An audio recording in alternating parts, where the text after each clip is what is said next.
দাদাবাবু, আপনি আমাকে কবে বিয়ে করবেন? বিয়ে তো আমি তোমাকে করব, কিন্তু তার জন্য তোমার বৌদিমণিকে সরাতে হবে। কিন্তু আমি যে আপনাকে ছাড়া থাকতে পারছি না। তুমি তো আমার কাছেই আছো, আর তাছাড়া আমি তো তোমাকে আমার সবকিছুই দিচ্ছি। ওর তো কারোর সঙ্গে কোনো চক্করও নেই, একটা জাস্ট ক্লু পেয়ে গেলেই। এসব তুমি কি বলছো?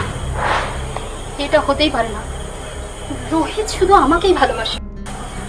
কারো ব্যাপারে কিছু বলার আগে তোমার ভাবা উচিত তুমি কি বলছো।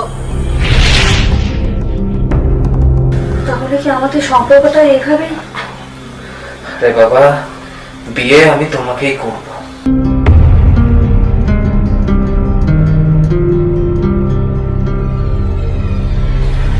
যদি দরকার পড়ে তাহলে ওকে শেষ করে দেব।